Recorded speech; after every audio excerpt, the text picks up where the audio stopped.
Hi everyone, welcome to Swedish Dharma Tarot. My name's christinamarialeifsdotter. I'm a Swedish Australian psychic, and this is my channel. And I'm here to do a reading for Scorpio today. Sensuous Scorpio. Some of my best friends are Scorpios, excuse me. Yeah, and I'm not that great. I'm going to the dentist afterwards. They don't really appreciate it if you come with your lips fully painted. So I thought, well, to save some time getting it on and off, I would just come on like this. It's good to get out of your comfort zone occasionally. So no more are falling out, but in the pre-shuffle, this one fell out. The King of Swords.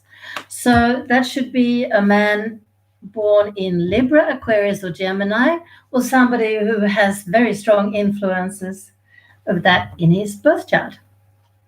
In the oracle cards, you got, you got joyous in the path of the soul. Beautiful colors in that one. Excuse me. And in the yogic path, you got Shiva, god of destruction and rebirth. That's really something for a Scorpio, for sure. Scorpios are all about that. Let's have a look.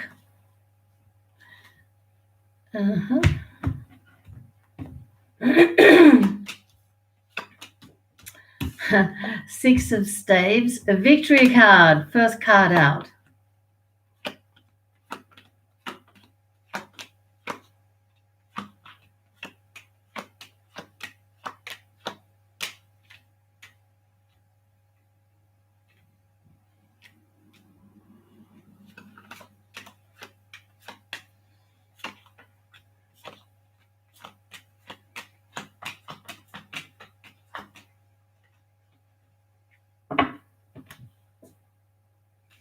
So I'll just need a few seconds to get my orientation here. We have a male. We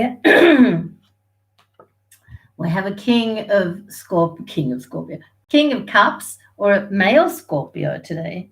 There is some kind of thing happening in his relationship. Let's see what's going on. In your relationship, I should say.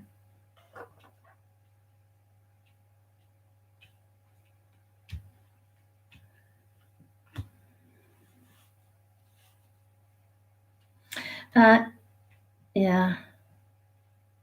I think you're working very hard to get your relationship working. You have company here of a Queen in Cups.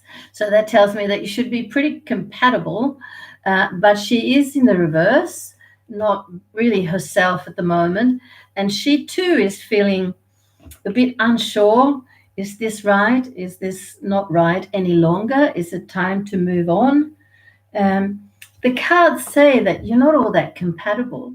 The thing is, compatibility is more of an illusion than anything else, because it's all about the amount of work that each individual is prepared to put into their relationship. So if there once upon a time was enough chemistry and enough interest to get into a relationship and even marry, because you are married, then I don't find this card really applicable. Of course, people can grow apart for sure. It's true.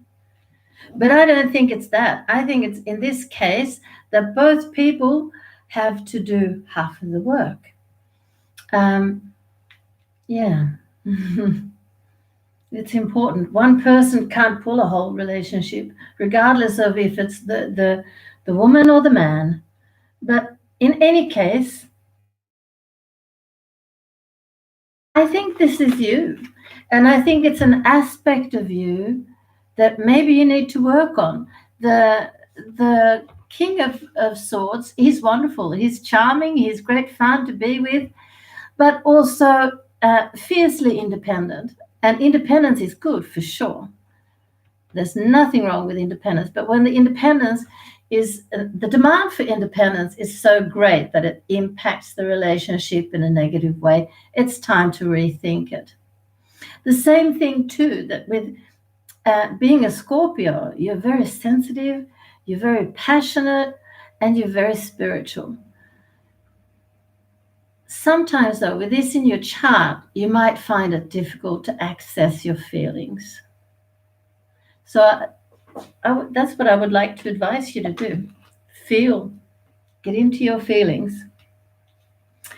After a period of feeling a bit sad and lost, you will go into a completely new phase of your life cycle and even your marriage. I think you're going to decide to hang around and do your bit.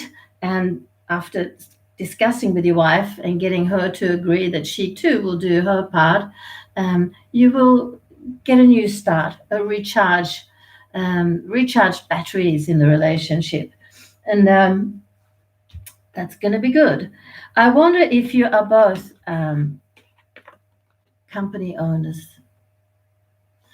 That puts a lot of pressure on the family life as well, because being your own boss means you have very long working days and a lot of responsibility and always having to think ahead a little bit. Not too much, though.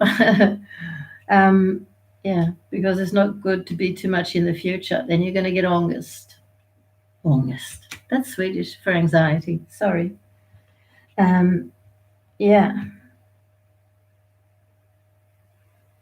There could be a little bit of sad happening here as well, which is seasonally affected depression. And I think that has to do with your partner.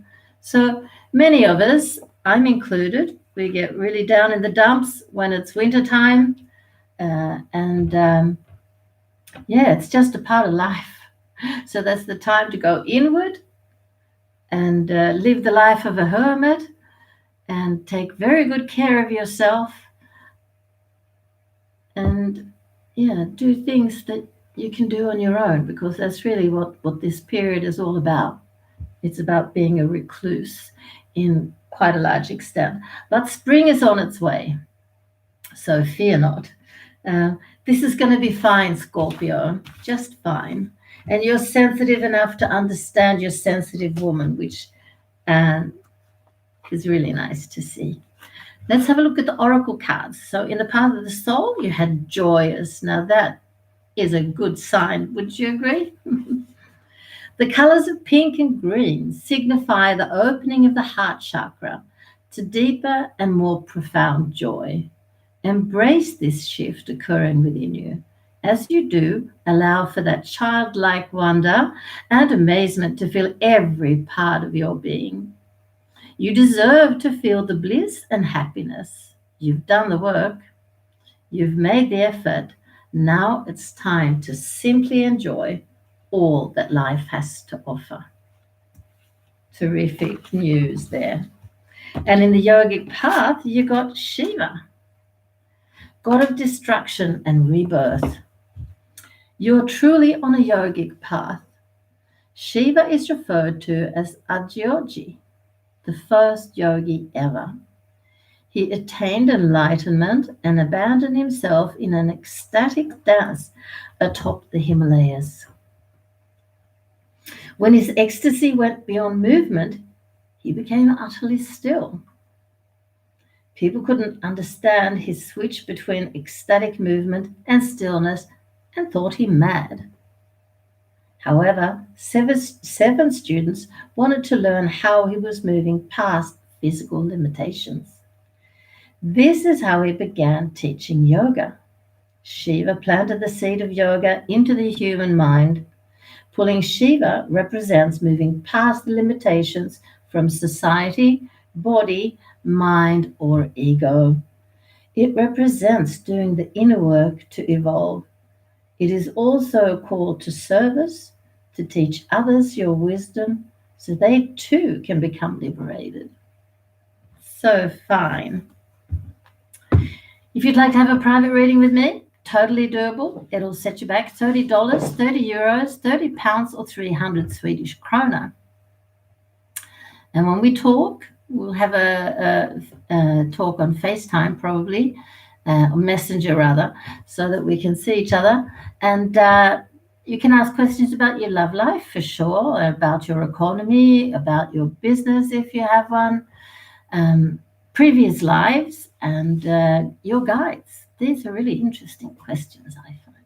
But you ask the ones that you want and need to ask. Please give a thumbs up, and if you would consider sharing this, I'd be very appreciative. And if you would consider subscribing, I'll love you even more. Thanks very much. Love and light.